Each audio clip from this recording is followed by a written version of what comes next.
అందరికీ నమస్కారం.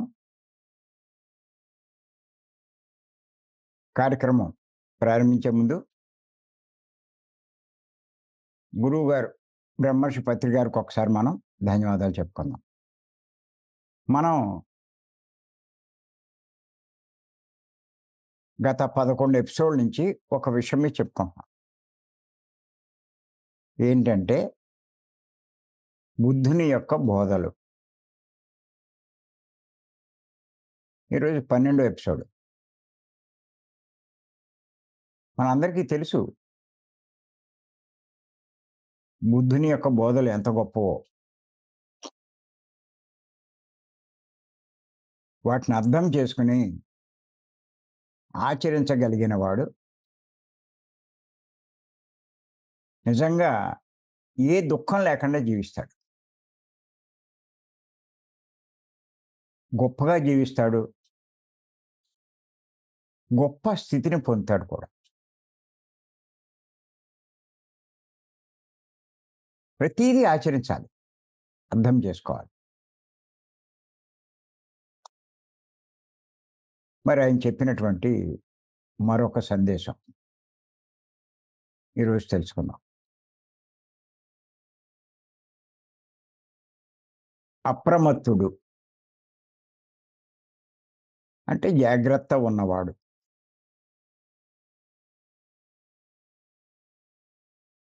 అమృత పదము పొందును.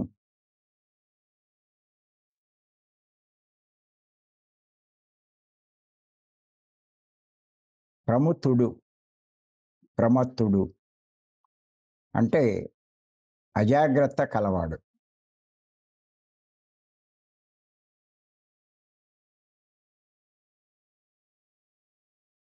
మృత్యుముఖమున చేరును.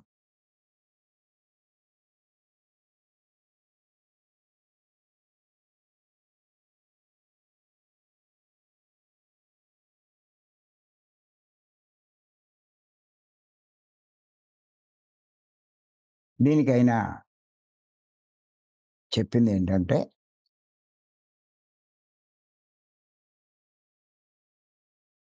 అప్రమత్తుని మృత్యువు ఆక్రమించగలేదు.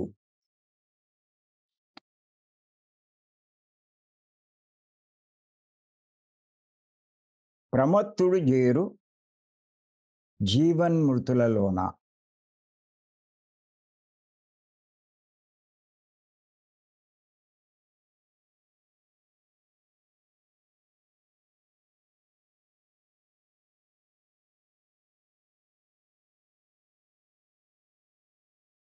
ఈ సందేశం ఇస్తూ ఆయన నిర్వాణ సమయంలో అక్కడ ఉన్న వాళ్ళందరికీ కూడా ఒక విషయం చెప్పాడంట. సాధారణంగా అలాంటి టైంలో శిష్యులంతా ఎదురు చూస్తూ ఉంటారు. ఆయన ఏమన్నా మనకి ఈ సమయంలో మంచి సందేశం ఏదైనా ఇస్తారేమో అని ఎదురు చూస్తారు. అసలు గురువు కనిపిస్తేనే ఆయన ఏ సందేశం ఇస్తారో అని ఆతృతగా ఎదురు చూస్తారు.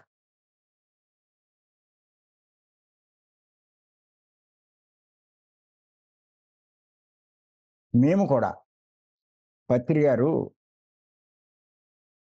ఎక్కడ కలిసినా, ఏ సందర్భంలో కలిసినా ఏం కొత్త విషయం చెప్తారో అనే ఎదురు చూసేవాళ్ళం.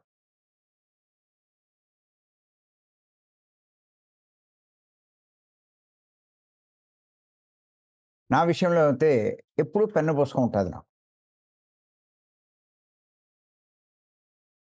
చేత ఏ సందర్భంలో కొత్త విషయం ఆయన నోటెంబట వచ్చినా వెంటనే రాసుకునేవాడిని.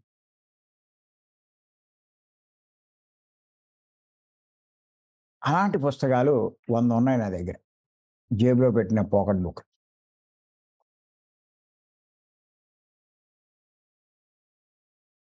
మరి ఆ పుస్తకాల్లోంచే ముఖ్యమైన విషయాలు తీసి మరి నేను ఇన్ని పుస్తకాలు కూడా రాశానండి.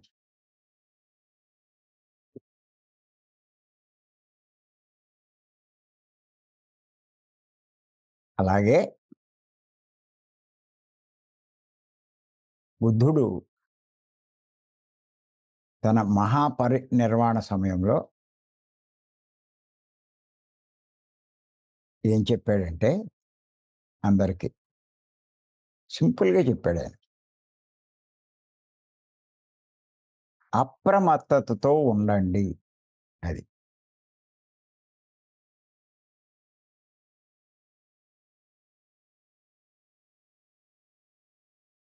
అప్రమత్తతతో ఉండండి.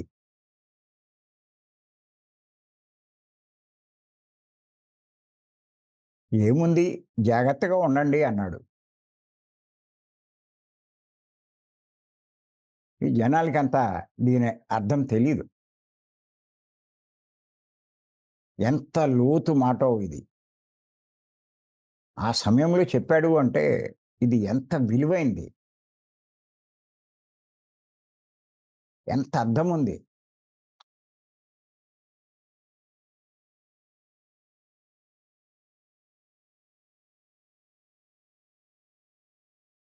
అది కూడా చెప్పాడు అంతకుముందు. అప్రమత్తుని మృత్యువు ఆక్రమించగలేదు. వాడికి చావన్నదే లేదన్నాడాయన. అంటే జాగ్రత్త ఉన్నవాడికి చావన్నదే లేదు.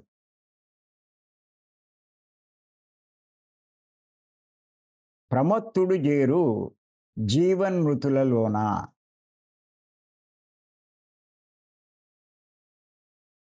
జీవిస్తూ ఉంటాడు, చస్తూ ఉంటాడు. పుడుతూ ఉంటాడు, చస్తూ ఉంటాడు. చావు పుట్టుకల్లో అలా అదే పని ఆడికి. పుట్టడం, చావడం. మళ్ళా పుట్టడం, మళ్ళా చావడం. ఎవడు అజాగ్రత్త ఉన్నవాడు.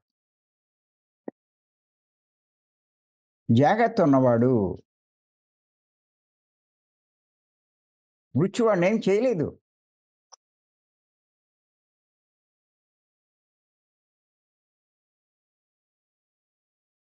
అందుకే ఆయన అన్నారు, అప్రమత్తుడు అంటే జాగ్రత్త ఉన్నవాడు అమృత పదాన్ని పొందుతాడు అని.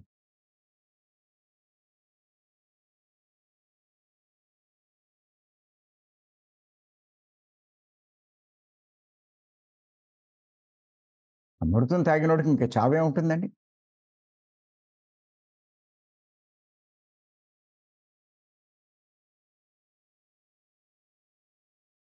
ప్రమత్తుడు అంటే అజాగ్రత్త ఉన్నవాడు మృత్యుముఖాన్ని చేరుకుంటాడు. చనిపోతూ ఉంటాడు. మళ్ళా పుడుతూ ఉంటాడు. అది.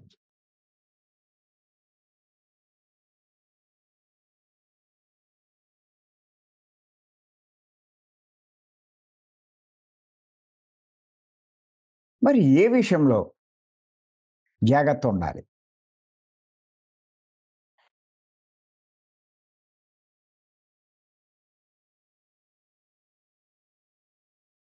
అదే ఇక్కడ మనం తెలుసుకోవాలి.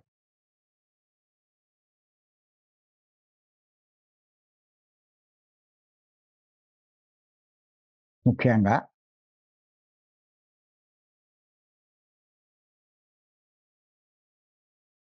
మానవుడు దుఃఖంలోంచి శాశ్వతంగా బయటపడాలి అంటే ఎన్నో సంవత్సరాలు కష్టపడి బుద్ధుడు ఎన్నో రకాల సాధనలు, ఎన్నో రకాలైనటువంటి ప్రక్రియలు చేసి చివరకు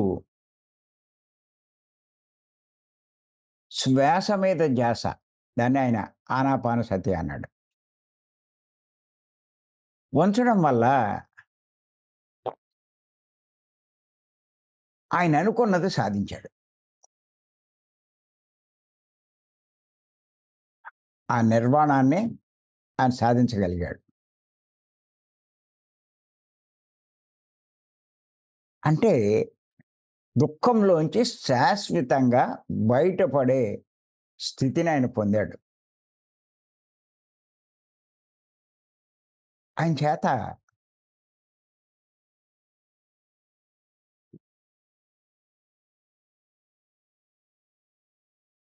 ఆ శ్వాస మీద ధ్యాస, ఆ ధ్యానాన్నే అందరికీ బోధించాడాయన. అంచేత ఎవరైనా సరే, ఏ రకమైన దుఃఖమున్నా సరే, బయట పడాలి అనుకునేవాళ్ళు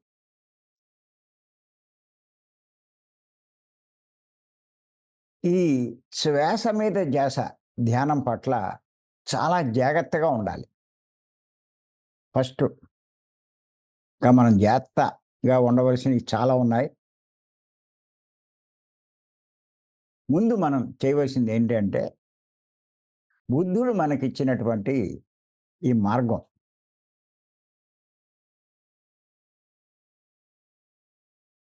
అద్భుతమైన మార్గం, దుఃఖ నివారణ మార్గం, మోక్ష మార్గం, జ్ఞాన మార్గం ఎన్నైనా చెప్పుకోవచ్చు. చాలా జాగ్రత్తగా ఉండాలి.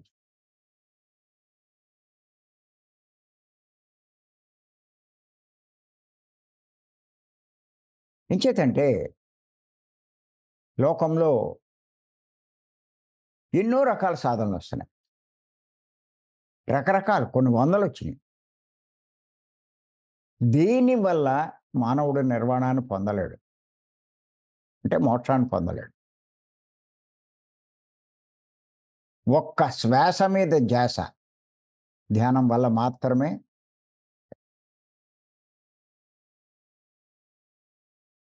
అంచేత ఈ ధ్యాన సాధన విషయంలో చాలా అప్రమత్తంగా ఉండాలి.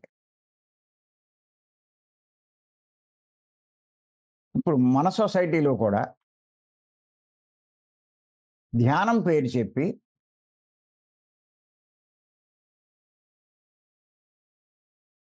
ఎన్నో సరికాని ధ్యానాలు చెప్తున్నారు. చాలామంది తెలియని కొత్త వాళ్ళు, తెలుసున్న వాళ్ళు కూడా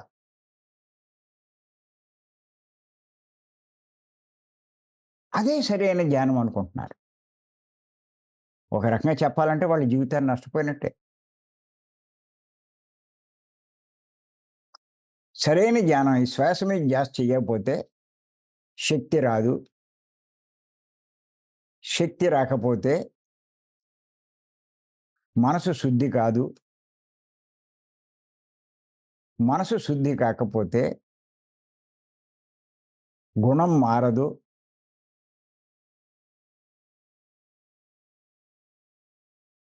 గుణం మారకపోతే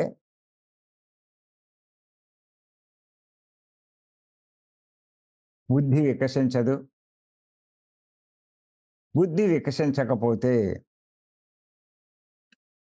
వివేకం కలగదు.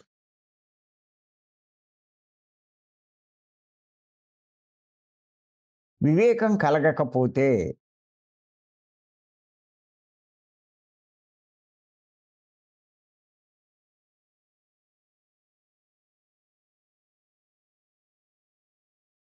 మంచి చెడుల తారతమ్యాలు తెలియవు. చెయ్యవలసినవి, చేయకూడనివి. ఆ తేడా తెలీదు.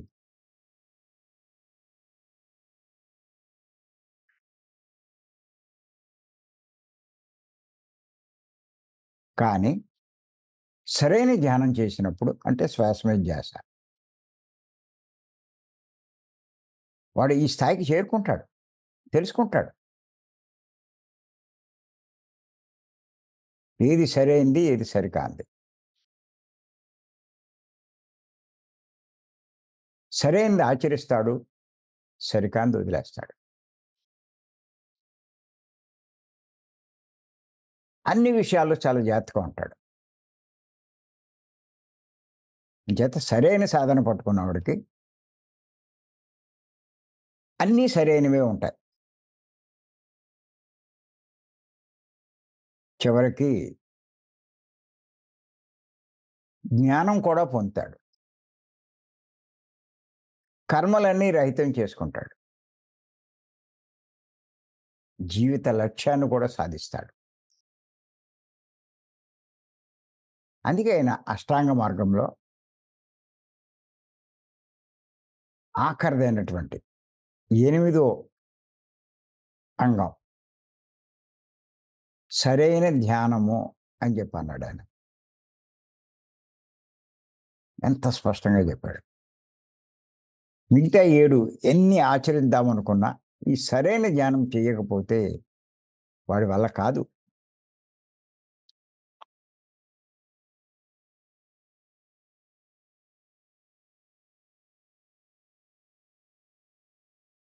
అంచేత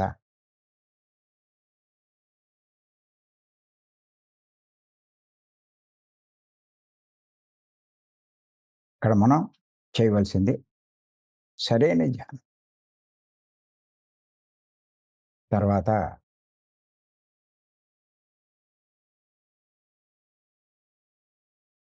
ఈ జాగ్రత్త పడవలసినటువంటి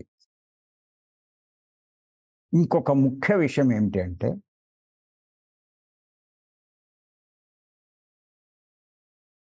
తీసుకునే ఆహారం. ధ్యానం ఎంత ముఖ్యమో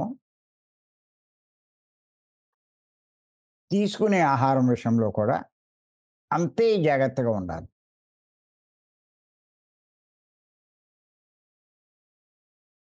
అదే పదే పదే చెప్తూ ఉంటాను నేను.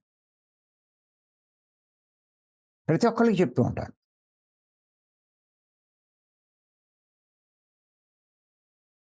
చాలామంది ఇక్కడే అశ్రద్ధ చేస్తున్నారు. అజాగ్రత్తగా ఉంటున్నారు. అజాగ్రత్తగా ఉంటే ఏం జరుగుతుందో చెప్పాడు కదా ఆయన.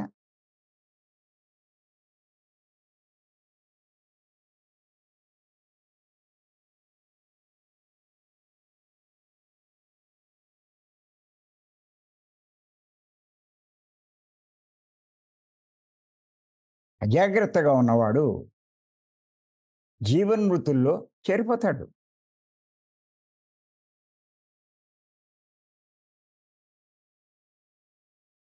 వాడు అమృత పదాన్ని పొందలేడు.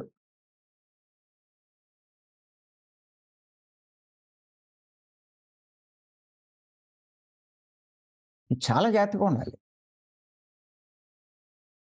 ఎవరికాళ్ళు ఉన్నానుకుంటారు. ఎక్కడో అక్కడ ఏదో ఒక కల్తీ కలుస్తూ ఉంటుంది.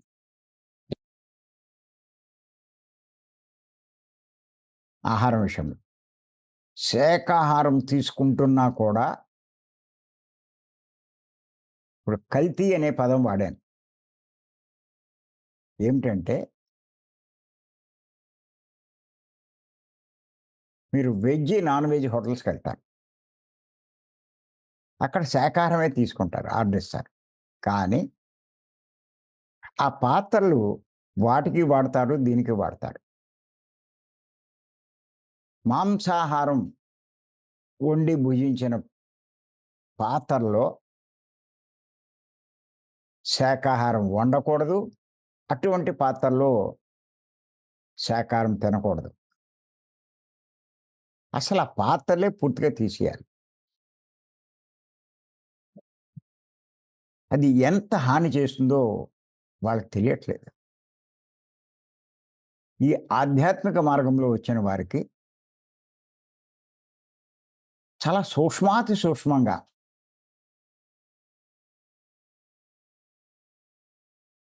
మీరు జాగ్రత్త వహిస్తే చాలా తొందరగా ఎదుగుతారు.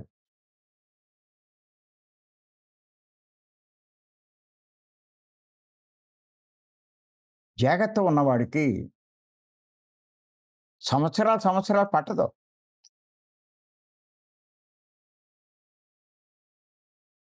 చాలా తక్కువ సమయంలోనే ఎంతో ఎదుగుతారు వాళ్ళు.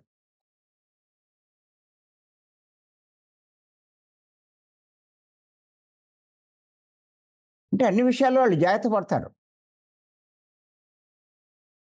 అప్రమత్తంగా ఉంటారాళ్ళు.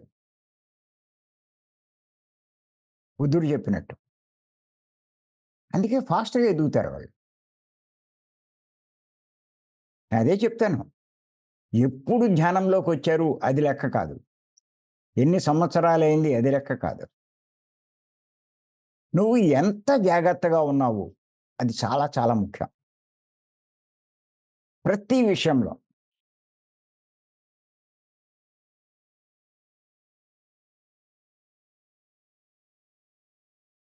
ధ్యానం విషయంలోనైతేనేమి, ఆహార విషయంలోనైతేనేమి.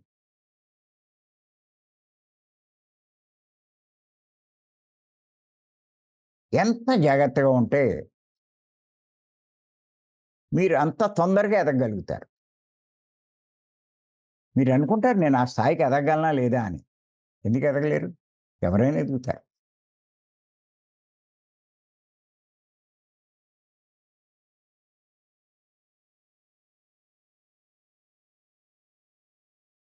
పత్రికతో జరిగిన ఓ సంఘటన మీకు ఇంతకుముందే చెప్పాను నేను.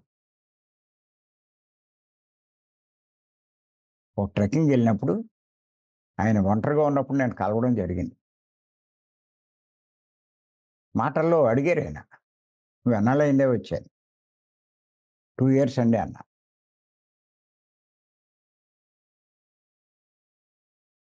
"అరే! నువ్వు 2 ఇయర్స్‌లోనే అందరిని డామినేట్ చేసావయ్యా" అన్నారు.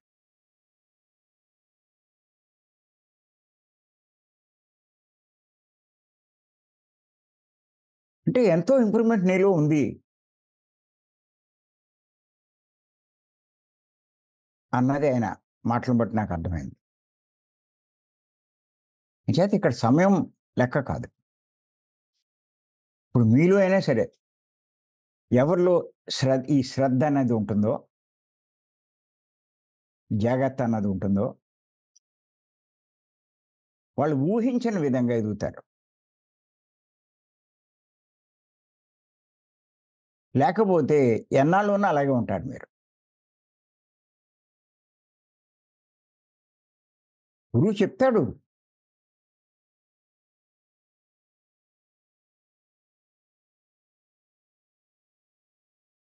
జాగ్రత్త ఉండవలసింది మనలో, మన దగ్గర. శ్రద్ధ ఉండవలసింది మన దగ్గర. గురువేం చేస్తాడు?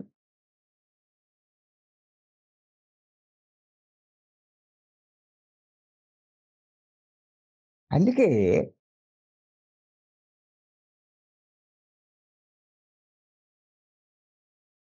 రమణ మహర్షి గురువు అంటే ఎవరో చెప్పాడాయన. ఎంత అద్భుతంగా చెప్పాడాయన.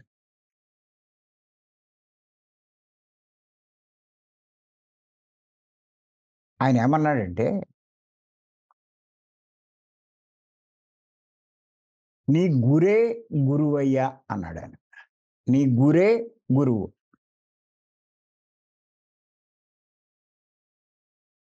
బోధించేవాడు గురువు కాదు. నీ గురే గురువు.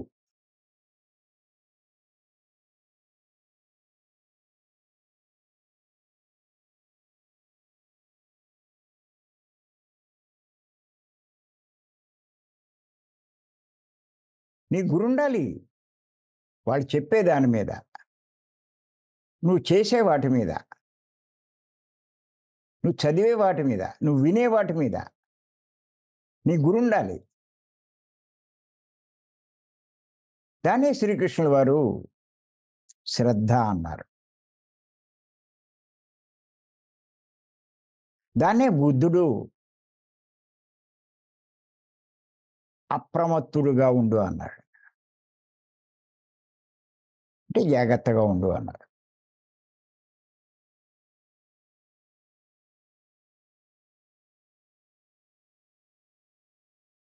అది నిన్ను గొప్పవాడినిగా చేస్తది. అదే నిన్ను గొప్ప జ్ఞానవంతుడిగా చేస్తది. ఆ శ్రద్ధ లేకపోతే నీ జ్ఞానం వంట పట్టదు. ఆ గురి లేకపోతే నువ్వేమీ తెలుసుకోలేవు.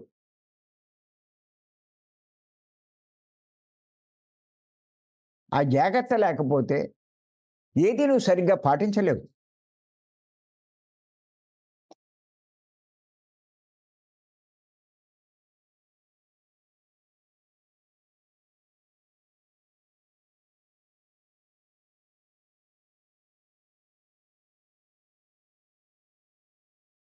నిజంగా కూడా నాకిప్పుడు అనిపిస్తుంది. ఉదయం ఫస్ట్ మీ చేత మాట్లాడించడం చాలా మంచిదని నాకనిపిస్తుంది.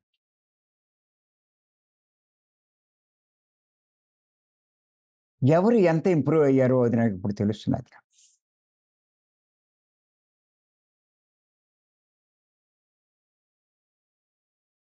సబ్జెక్ట్ సెలక్షన్ కాడ్నించి కూడా జాగ్రత్తుండాలి.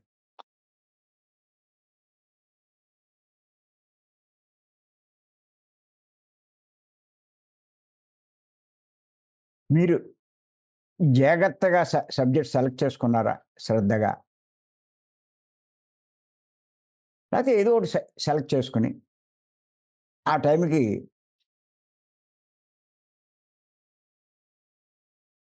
కానిచ్చేద్దాం పనయిపోతుందని. అది అర్థమవుతుంది నాకు. ఇన్ని సంవత్సరాలయ్యి, ఇన్ని వింటూ, ఇన్ని చేస్తూ, ఇంకా మీలో సరైన శ్రద్ధ కనపడకపోతే, చెప్పిన దాని మీద గురి లేకపోతే, ఆ విషయాల మీద జాగ్రత్త లేకపోతే,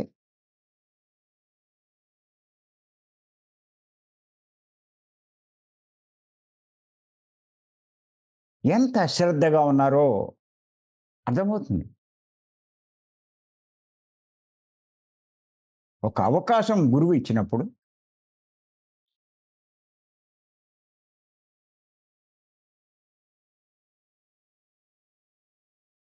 ఎంత శ్రద్ధ వహించాలి, ఎంత జాగ్రత్త వహించాలి, ఎంత స్టడీ చేయాలి ఆ విషయం.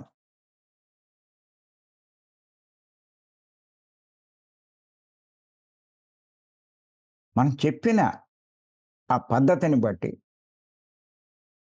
గురువు ప్రశంసించాలి.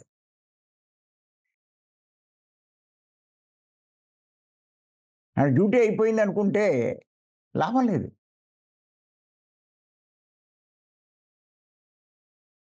ఎందుకది ఎన్ని సంవత్సరాలు గడిచినా. మీరు ఊరికే ఇన్ని సంవత్సరాల నుంచి నేనున్నాను అని అనుకోవడానికి తప్ప,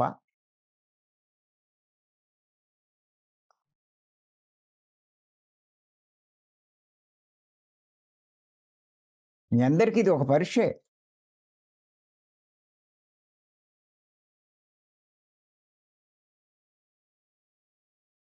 బుద్ధుడు చెప్పినట్టు ఇక్కడి నుంచి అయినా జాగ్రత్తగా ఉండండి.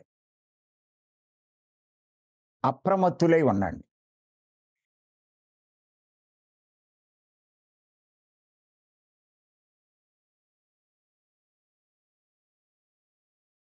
చెప్తున్నాం. ఎంతమంది వీడియో లాంచ్ చేస్తున్నారు.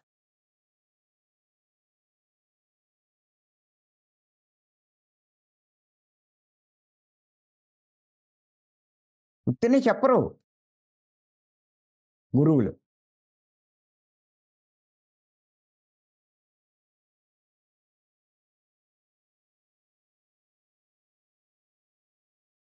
సాధనలో అప్రమత్తులవ్వాలి.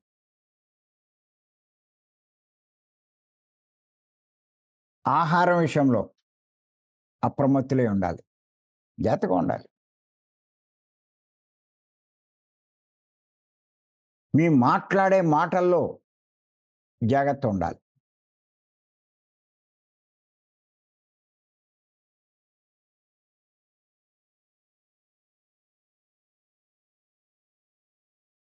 ఏది పడితే అది మాట్లాడడం. ఎలా పడితే అలా మాట్లాడడం. నోటికొచ్చింది మాట్లాడడం.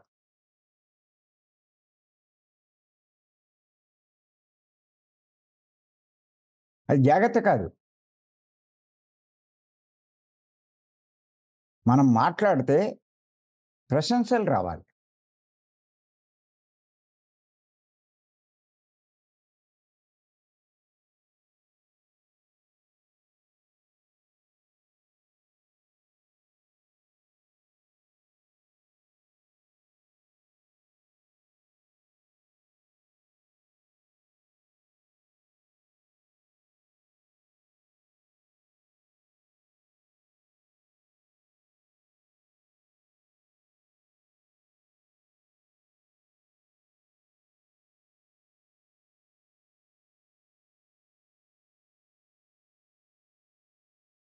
ఎదుటి వాళ్ళకి అర్థం కావాలి.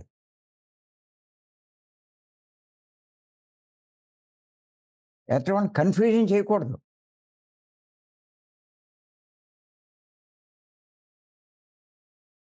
ఇవాళ సబ్జెక్టు మా పని మనిషి నిలబడింది.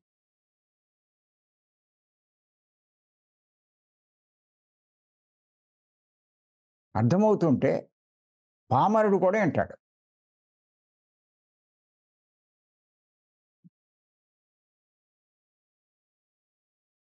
అందుకే బుద్ధుడు తన సందేశాలు పాళీ భాషలోనే చెప్పేవాడంట.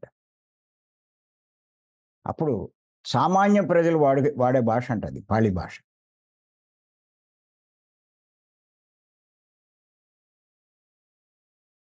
అదే పత్రి గారు నేను పుస్తకాలు రాసేటప్పుడు చెప్పాడు. "నువ్వు రాసే పుస్తకాలు గ్రాంథికం ఉండకూడదు. వాడుక భాషలో ఉండాలి. ప్రతి ఒక్కరూ మాట్లాడుకునే భాషలో ఉండాలి."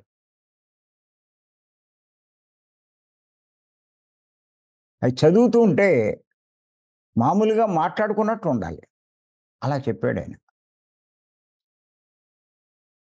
అయి అర్థమవుతాయి అవతలోడికి. ఆచరిస్తారు. నేర్చుకోగలుగుతారు, చెప్పగలుగుతారు. అది అంత గొప్పదది వాడుక భాష.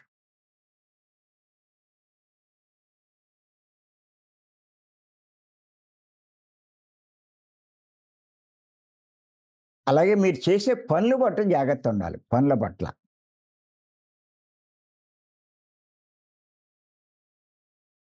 ఎలాంటి పనులు చేస్తున్నాం?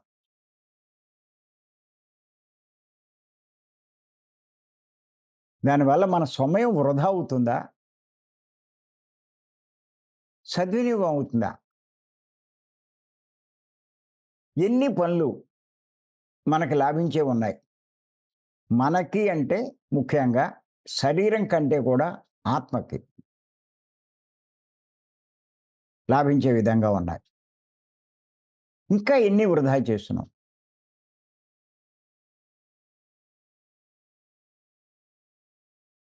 అటువంటి పనులన్నిట్లి పట్ల కూడా మీరు చేసే పనుల పట్ల జాగ్రత్త వహించండి.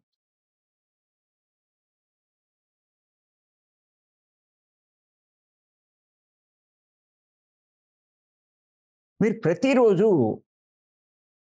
ఎంతో సమయాన్ని ఖర్చు పెడుతున్నారు. ఈ సమయాన్ని వినియోగించడం పట్ల కూడా చాలా జాగ్రత్త ఉండాలి.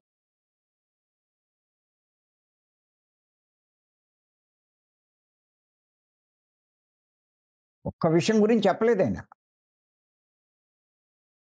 ఎన్నో విషయాల గురించి చెప్పాడాయన.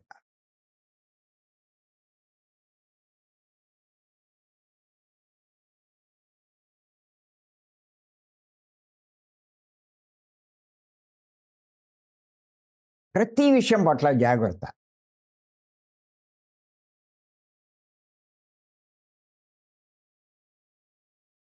వాడు అమృత పదాన్ని పొందుతాడు. ఎందుకు పొందడు? ఏదైతే మీరు కోరుకుంటున్నారో జీవితంలో దాన్ని పొందుతారు.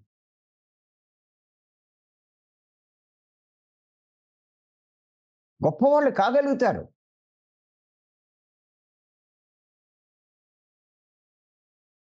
కోట్లు సంపాదిస్తే గొప్పవాడు కాదండి. గొప్ప జ్ఞానం సంపాదిస్తే వాడు గొప్పవాడు.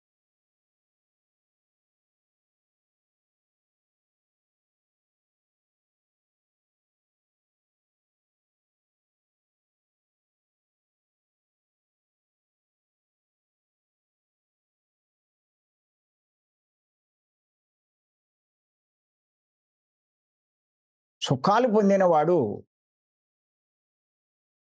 సుఖాలు అనుభవిస్తున్నవాడు ఆనందం పొందలేడు. లోక కళ్యాణం కోసం పాటుపడేవాళ్ళు చాలా ఆనందంగా జీవిస్తారు.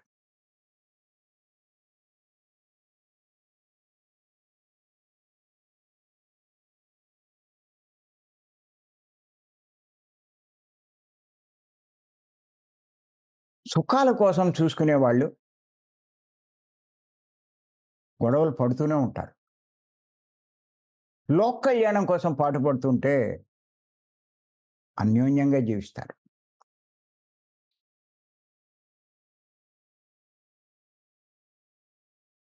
ఇయన్నీ జాగ్రత్త ఉన్న వాళ్ళకి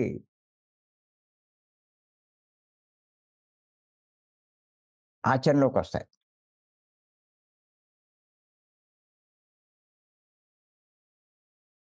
అయితే మీ పనుల పట్ల, మాటల పట్ల, ఆఖరికి మీరు చేసే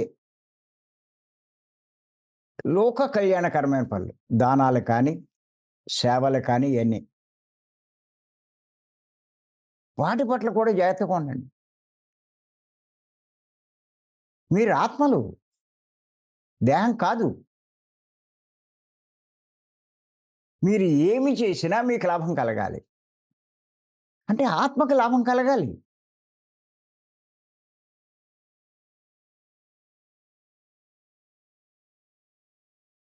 మీరిచ్చే దానాలు ఆత్మకి లాభం కలగాలి. డబ్బు ఇస్తారు. మంచిదే.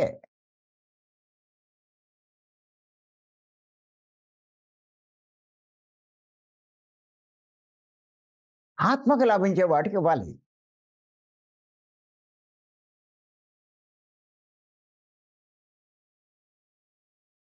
పత్రి గారు చెప్పే పనులన్నీ అలాంటియే.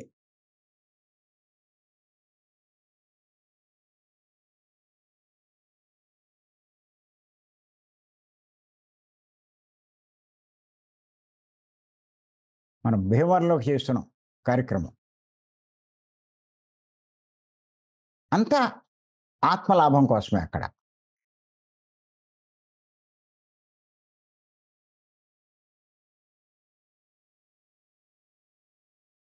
చేసే సేవలు వాటి పట్ల కూడా జాగ్రత్తగా ఉండాలి. వృధా ఎందుకు చేయాలి? పత్రిక స్పష్టంగా చెప్పారు. పుణ్యకర్మలు కాదయ్యా చేయవలసింది, ఆత్మకర్మలు చెయ్యి అన్నారు. పుణ్యకార్యాలు కాదు, ఆత్మకార్యాలు చెయ్యి అన్నారు.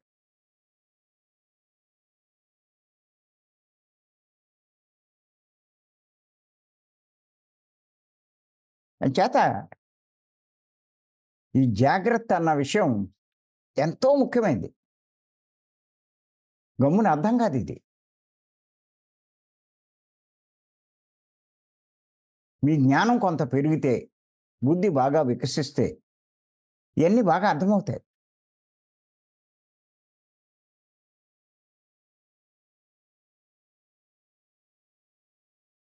ఏ జన్మలో చేసుకున్న పుణ్యమో ఇప్పుడు ఈ మార్గంలోకొచ్చాం. మరి ఈ జ్ఞాన మార్గంలోకొచ్చారు. మనకు ఆకర్షితులయ్యారు. అదృష్టమే ఇది.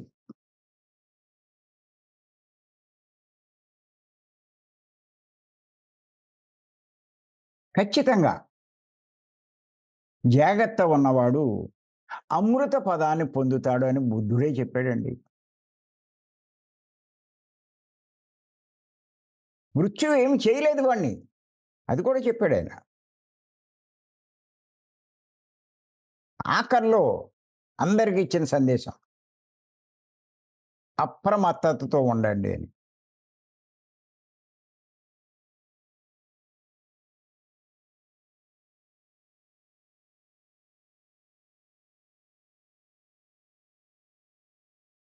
ఆఖరిలో ఆనందుడికి శ్వాస పూర్తిగా వదిలేటప్పుడు ఆయన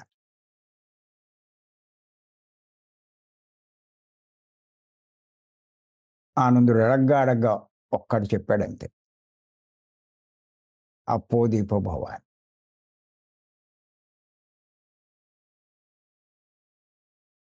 నిన్ను నువ్వే ఉద్ధరించుకోవాలని.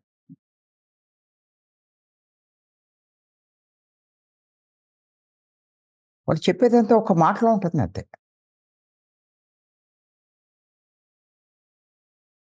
గంటలు గంటలు వివరణ ఇవ్వక్కర్లేదు. అంచేత బుద్ధుడు బోధించిన బోధలు ఎన్నో ఉన్నాయి. అవన్నీ తెలుసుకుందాం. మరి ఈ అవకాశం ఇచ్చిన మీ అందరికీ ధన్యవాదాలు.